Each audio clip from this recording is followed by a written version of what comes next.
살아계신 하나님, 거룩하신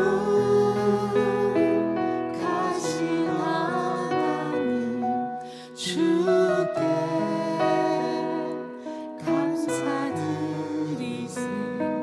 나 위해 이 땅에 오신 독생자 예수, 나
주님 앞에 주 앞에 무릎 꿇고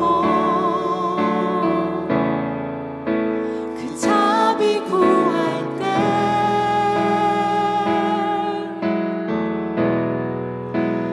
내 앞에 오신 주님 날 새롭게 하네. 변함없는 주의 사랑 나의 모든 아픔 눈물 씻으시네. 주의 손 날 붙드시니 이제 내가 일어나 주를 경배합니다. 변함없는 주의 사랑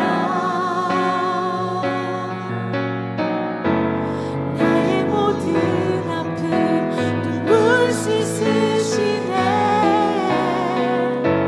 주의 손 날 붙드시니 이제 내가 일어나 주를 경배합니다. 이제 내가 일어나 주를 경배합니다. 이제 내가 일어나 주를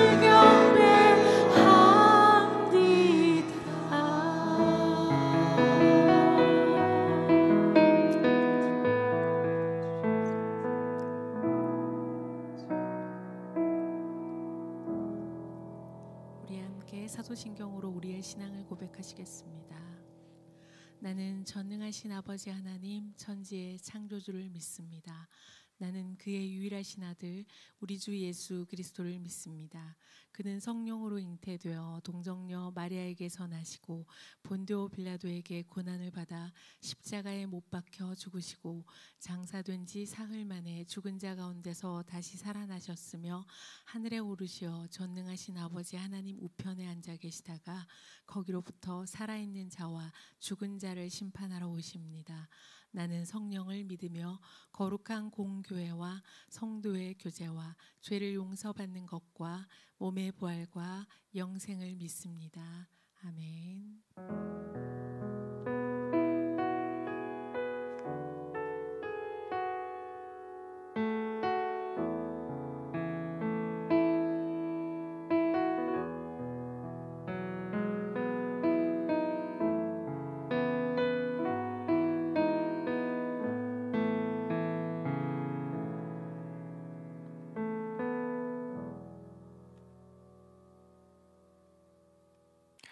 할렐루야.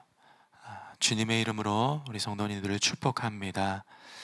온라인으로 예배하며 또 하나님을 찾고 또 하나님께 기도하는 우리 성도님들의 간구와 신음하는 소리까지 하나님께서 응답하여 주시기를 주님의 이름으로 축복합니다. 하나님께서 오늘 우리에게 주시는 말씀은 로마서 15장 14절부터 21절까지 말씀입니다.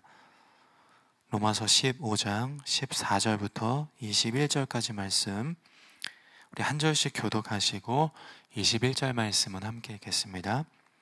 14절 말씀 제가 먼저 읽겠습니다. 내 형제들아, 너희가 스스로 선함이 가득하고 모든 지식이 차서 능히 서로 권하는 자임을 나는 확신하노라. 그러나 내가 너희로 다시 생각나게 하려고 하나님께서 내게 주신 은혜로 말미암아 더욱 담대히 대략 너희에게 썼노니, 이 은혜는 곧 나로 이방인을 위하여 그리스도 예수의 일꾼이 되어 하나님의 복음의 제사장 직분을 하게 하사 이방인을 제물로 드리는 것이 성령 안에서 거룩하게 되어 받으실 만하게 하려 하심이라. 그러므로 내가 그리스도 예수 안에서 하나님의 일에 대하여 자랑하는 것이 있거니와, 그리스도께서 이방인들을 순종하게 하기 위하여 나를 통하여 역사하신 것 외에는 내가 감히 말하지 아니하노라. 그 일은 말과 행위로. 표적과 기사의 능력으로 성령의 능력으로 이루어졌으며 그리하여 내가 예루살렘으로부터 두루 행하여 일루리곤까지 그리스도의 복음을 편만하게 전하였노라. 또 내가 그리스도의 이름을 부르는 곳에는 복음을 전하지 않기를 힘썼노니 이는 남의 터 위에 건축하지 아니하려 함이라. 함께 읽겠습니다. 기록된 바 주의 소식을 받지 못한 자들이 볼 것이요 듣지 못한 자들이 깨달으리라 함과 같으리라. 아멘. 바울은 로마 교회에 편지를 써서 구원과 삶에 대해 상세하게 기술하고 이제 오늘 보면 14절부터 편지를 마무리하고 있습니다. 로마서 15장 14절부터 마지막 절까지는 끝맺음입니다. 독특한 것은 바울이 편지를 마무리하면서 성도들을, 로마 교회 성도들을 칭찬하고 있다는 것입니다. 14절 보시면 내 형제들아 너희가 스스로 선함이 가득하고 모든 지식이 차서 능히 서로 권하는 자임을 나는 확신하노라. 사람은 누구나 힘이 되는 말을 듣고 싶어 하죠. 목회자도 그렇습니다. 격려의 말을 듣고 교만해질 수 있어서 경계하는 것이지 잘한다는 말 한마디에 힘을 얻는 것이 사실입니다. 누구나가 그렇죠. 이는 창조의 원리입니다. 하나님이 사람에게 처음 들려준 이야기도 칭찬이었죠. 창세기 1장 28절에 보면 하나님이 그들에게 복을 주시며 그들이 잘 되기를 바라고 그들이 행복하며 그들을 격려하는 거예요. 하나님이 그들에게 이르시되 생육하고 번성하여 땅에 충만하라고 말씀하죠. 하나님은 인간이 좋은 말을 듣도록 창조하신 것입니다. 비록 인류가 범죄하여 죄의 본성으로 어그러졌지만 인간 내면에는 하나님으로부터 그리고 사람들로부터 칭찬 듣고 싶은 갈망이 다 있다는 것이죠. 그래서 격려의 말을 들으면 누구나 이렇게 힘이 나는 법이죠. 2002년 월드컵 주역 중 한 명인 박지성 선수가 자신의 일화를 들려준 적이 있습니다. 그 월드컵 이제 하기 전에 미국의 평가전을 가질 때였는데 그때 박지성 선수가 이제 부상으로 왼쪽 발을 다쳐서 왼쪽 다리를 다쳐가지고 시합에 나가지 못했습니다. 이제 텅 빈 그 이제 대기실에 혼자 남아 있었어요. 크게 낙담할 수밖에 없는 상황이었죠. 어떻게든 기회를 살려서 감독 눈에 들어가지고 월드컵에 출전을 해야 되는데 자기의 처지가 이제 한탄스러웠던 것이죠. 자기의 그 아픈 다리를 쳐다보며 덩그러니 이제 대기실에 혼자 남아 있었습니다. 그때 히딩크 감독이 통역을 데리고 와서 이제 뭐라고 하셨다고 해요. 한국말로 통역을 해줬는데 이런 말이었습니다. 박지성 씨는 정신력이 훌륭하대요. 그런 정신력이면 반드시 좋은 선수가 될 수 있을 것이라고 히딩크 감독이 말씀하셨어요. 칭찬 한마디에 박지성 선수는 용기를 얻어 이후 2002년 월드컵을 거쳐 한국 선수로는 최초로 이제 영국 세계에서 가장 이제 뛰어난 선수들이 모이는 그 영국 프리미어 리그에서도 이제 명문 구단인 맨체스터 유나이티드에서 이제 활약을 했었죠.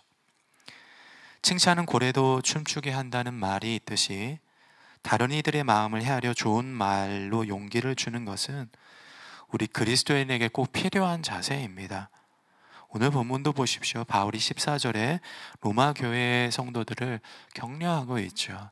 칭찬을 하고 있는데 말씀해 보면 세 가지를 높이 평가하고 있습니다. 이 세 가지를 좀 살펴보면 좋은데 14절 말씀해 보면 첫째, 선함이 가득하다라고 칭찬합니다.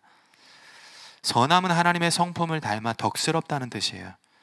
우리가 로마 교회 하면 유대인과 이방인이 팔을 나눠서 대차게 싸웠다 이런 생각을 할 수 있지만 중요한 것은 유대인이든 이방인이든 서로 화목하려고 선함을 드러내려고 부단히 애를 썼다는 것입니다. 저는 이런 칭찬이 우리 교회 가운데 들려지기를 축복합니다. 우리 한 사람 한 사람이 하나님의 온유하고 겸손하며 깊이 있는 그런 인품을 닮아 불편하고 또 반대하는 이들까지도 이렇게 품어줄 수 있기를, 먼저 다가갈 수 있기를, 손잡아줄 수 있기를, 그래서 그런 하나님의 선함이 우리 교회 가운데 가득 넘친다라고 칭찬 듣는 우리 온누리 비전 교회가 되었으면 좋겠습니다. 둘째는 모든 지식이 충만하다 이렇게 이야기를 하죠. 그 모든 지식이 차서 이렇게 이야기합니다. 바울은 로마서 11장에서 하나님의 지식이 풍성하다고 찬양을 했었습니다. 즉 로마 교회 성도들이 하나님을 아는 지식 안에서 복음의 진리와 하나님의 뜻을 충분하게 헤아릴 줄 알았다는 말이에요. 하나님의 지혜와 지식은 한이 없으십니다. 그래서 우리는 모든 것을 알고 계시는 하나님께 늘 자문해야 된다는 것이죠. 로마 교회 성도들이 하나님의 뜻을 구하고 말씀을 듣고 그래서 분별하고 그렇게 행했다는 거예요. 그것이 지식에 충만하다는 의미입니다. 우리도 그렇죠. 교회가 여러모로 이제 하나님의 지혜가 필요합니다. 여러 가지 혼란스러울 수 있는 상황이고 무엇이 하나님의 뜻인지 이게 분간이 잘 안 돼요. 그래서 우리는 계속 기도해야 되죠. 하나님 우리에게 지식을 주옵소서. 하나님의 지혜를 내려 주옵소서. 특별히 우리 리더십이죠. 우리 당회와 또 청빙위원회가 하나님의 뜻을 알아 하나님의 바른 선택을 할 수 있도록 하나님 함께하여 주옵소서라고 우리는 기도해야 합니다. 세 번째 바울이 또 칭찬을 하죠. 능히 서로 권한다라고 이야기합니다.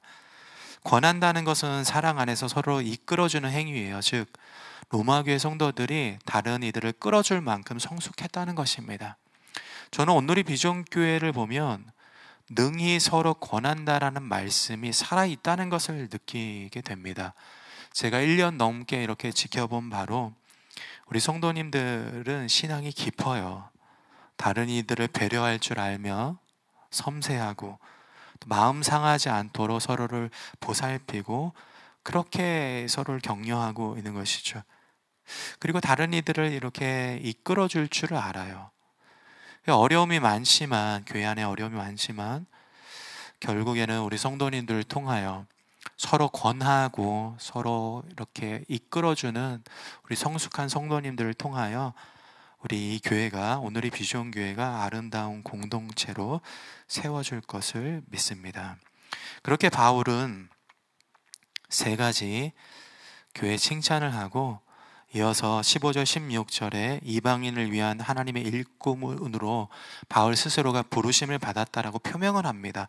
그리고 17절부터 보면은 복음을 전하는 사명을 감당해낼 수 있었던 바울이 선교하고 예수 그리스도의 복음을 전하지 않았습니까? 그 일들을 가능하게 했던 세 가지 이유를 덧붙이고 있습니다.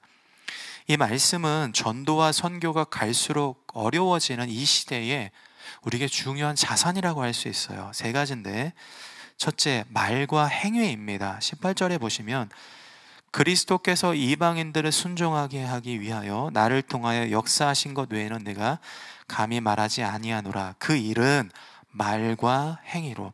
하나님의 역사가 어떻게 나타났다라고 말씀합니까? 말과 행위인 거예요. 복음은 말뿐 아니라 행위로 보여주는 것입니다. 예수님을 믿으세요 하는 언어는 예수님을 믿는 성품과 인격과 삶으로 드러나야 하는 것이죠. 말 따로 행동 따로는요, 현대 교회에서 속히 없어져야 할 폐단입니다. 그 청년들과 이야기를 많이 나누다 보면 교회에서 이제 마음 상한 일들이 많았었다라고 얘기하는데 이구동성을 하는 얘기가 뭐냐면 친구든 어른들이든 어떻게 저런 교회를 다닌다라고 얘기를 하면서 저런 행동을 할 수 있습니까? 이런 얘기를 많이 들어요. 그래서 신앙이 흔들렸다는 것입니다. 물론 자기의 믿음이 연약하기 때문이라는 것도 알아요. 그런데 막상 눈앞에 그런 모습을 보면 실망을 많이 한다는 것이죠. 우리는요, 말뿐만 아니라 말을 증명해 줄 수 있는 행실로 예수님을 전해야 합니다. 예수님의 모습이 그랬죠. 의사 누가는 사도행전을 시작하면서 예수님의 이야기를 담은 누가복음을 딱 두 단어로 요약하고 있습니다. 누가가 누가복음과 사도행전을 기록했죠. 사도행전 첫 번째 구절에서 누가복음, 그 예수님의 복음에 대해서 딱 두 가지로 이제 그 요약 압축해서 이야기해 주는데 사도행전 1장 1절에 보면 데오빌러여, 내가 먼저 쓴 글에는 무릇 예수께서 행하시며 가르치시기를 시작하신부터라고 이야기합니다. 누가복음을 딱 두 단어로 요약합니다. 예수님의 행하심과 예수님의 가르치시며. 무엇이 먼저 나왔냐면 행함이 먼저 나와 있습니다. 즉 예수님은 삶으로 말씀하셨다는 거예요. 그러면 우리도 그리해야 하는 것이죠. 우리의 말이 예수님의 온유한 성품을 담고 우리의 행실이 본이 되신 예수 그리스도를 따를 때에 그 삶이 전도가 되는 것입니다. 삶과 행위로 예수 그리스도를 드러내십시오. 둘째, 바울은 어떻게 복음을 전했느냐? 19절에 보면 시작에 이렇게 나와 있습니다. 표적과 기사의 능력이라고 말합니다. 표적과 기사의 능력입니다. 바울은 복음을 전할 때 기적이 많이 나타났다라고 고백을 하는 거예요. 사도행전에 보면 많이 나오죠. 사도행전은 사도들의 행전이고 복음의 확장이고 성령의 일하심이며 말씀이 흥왕하는 부흥이고 기적의 연속이었어요. 하나님이 얼마나 크게 이적을 베푸셨는지 사도행전에 보면 수도 없이 나타나 있죠. 이런 놀라운 행적은 복음을 전하는 자리에서 나타납니다. 예수님을 전하면요, 기적이 나타나는 거예요.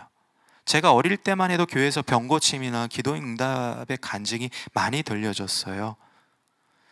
제가 알고 있기로 우리 그 온누리 비전교회도 예전에 이제 JDS 하면서 그 아울리치 선교를 갔죠. 아마 간증거리가 많으실 겁니다. 그러나 지금 우리는 기적이 희미해져 가는 시대를 살고 있죠. 왜 그럴까요? 복음을 전파해야 할 열정이 식어져서 그런 것은 아닐까요? 우리가 그 옛날에 막 붙잡고 사람도 붙잡고 가족에게 이웃에게 선교지에 가서 예수님이 어떤 분이신지를 전했을 때에 놀라운 일들이 일어나지 않았습니까? 그런 열정이 우리 가운데 식어졌기 때문이 아닐까 하는 생각을 하게 됩니다.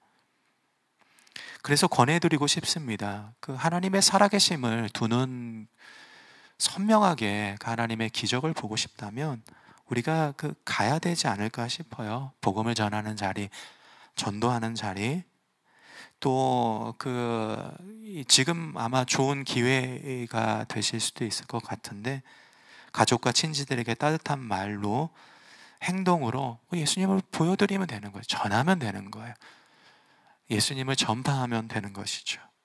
그렇게 우리가 그리스도를 나타내고 전도하고 또 선교할 수 있을 때에 그것이 예수님의 기적을 일으키는 표적과 이적의 기사의 능력으로 나타나는 복음 전파가 된다라고 말씀하고 있는 것입니다. 그리고 셋째, 바울이 복음을 전할 때에 성령의 능력으로 했다라고 말씀하죠. 19절에 보면 표적과 기사의 능력으로 그리고 성령의 능력으로 이루어졌으며 그리하여 내가 예루살렘으로부터 두루 행하여 일루리곤까지 그리스도의 복음을 편만하게 전하였노라. 로마서 8장에 기록하듯이 성령님은 우리가 생각하는 것 이상으로 우리의 삶에 관여하고 계십니다. 우리가 찬양하는 것, 기도하는 것, 예배하는 것, 우리의 연약함을 도우시는 것, 예수를 주라 시인하게 하시는 것, 하나님의 영광을 고백하게 하는 것, 깨닫게 하시는 것, 지혜롭게 하시는 것, 말씀에 순종하게 하시는 것 모두 성령의 능력입니다. 그리고 성령의 능력 없이는, 성령의 도우심 없이는 복음을 전할 수가 없다는 것이죠. 그래서 우리는 구해야 하는 것입니다. 성령님을. 우리의 배우자, 부모님, 자녀들, 우리는 그들이 주님을 알지 못한다면, 예수님과 함께, 우리와 함께 예수님을 위하여 신앙생활을 하지 못하고 있다면 우리는 울면서 성령님께 매달려야 되는 거예요. 성령의 영령인 것이죠. 우리 가족을 구원하여 달라고, 또 우리 교회 안에 구원이 필요한 이들, 그들 하나님께서, 성령님께서 긍휼히 여겨주시고 그들을 구원의 자리로 다시 이끌어 달라고 기도해야 되는 거예요. 복음은, 예수 그리스도의 능력은 성령을 통해서 나타나는 것입니다. 우리가 그렇게 기도하고 성령님을 구할 때에 그렇게 예수 그리스도의 복음을 전할 때에, 하나님 앞에 간절히 간구할 때에 우리 성도님들이 기도를 하며 구원받기를 원하는 그들이 배우자가 되었던, 가족이 되었던 하나님의 기적과 능력으로 다시금 주님 앞에 돌아와 우리 함께 신앙생활을 할 수 있는 그 날이 속히 오기를 예수 그리스도의 이름으로 축복합니다. 기도하겠습니다. 하나님, 오늘 말씀을 통하여 바울이 그리스도의 복음을 전할 때에 말과 행실로, 또 표적과 기사로, 성령의 능력으로 했다라고 고백합니다. 하나님, 우리 입술이 예수 그리스도를 전하게 하여 주시옵소서. 그리스도가 우리의 구원자가 되시고 우리를 영원한 생명으로 인도하여 내실 유일한 구속자가 되심을 우리 입술을 통해 선포하게 하여 주시고, 그럴 때에 하나님, 그것이 우리에게 기적으로 나타나게 하시고 성령으로 나타나게 하여 주셔서 잃어버린 우리 하나님의 사람들, 우리 가족들 주님 앞에 다시 돌아와 함께 하나님을 예배하며 함께 즐거워할 수 있는 복된 날이 올 수 있도록 축복하여 주시옵소서. 예수님의 이름으로 기도합니다. 아멘. 우리 다 함께 주기도문 하시겠습니다. 하늘에 계신 우리 아버지, 아버지의 이름을 거룩하게 하시며 아버지의 나라가 오게 하시며 아버지의 뜻이 하늘에서와 같이 땅에서도 이루어지게 하소서. 오늘 우리에게 일용할 양식을 주시고 우리가 우리에게 잘못한 사람을 용서해 준 것 같이 우리 죄를 용서하여 주시고 우리를 시험에 빠지지 않게 하시고 악에서 구하소서. 나라와 권능과 영광이 영원히 아버지의 것입니다. 아멘.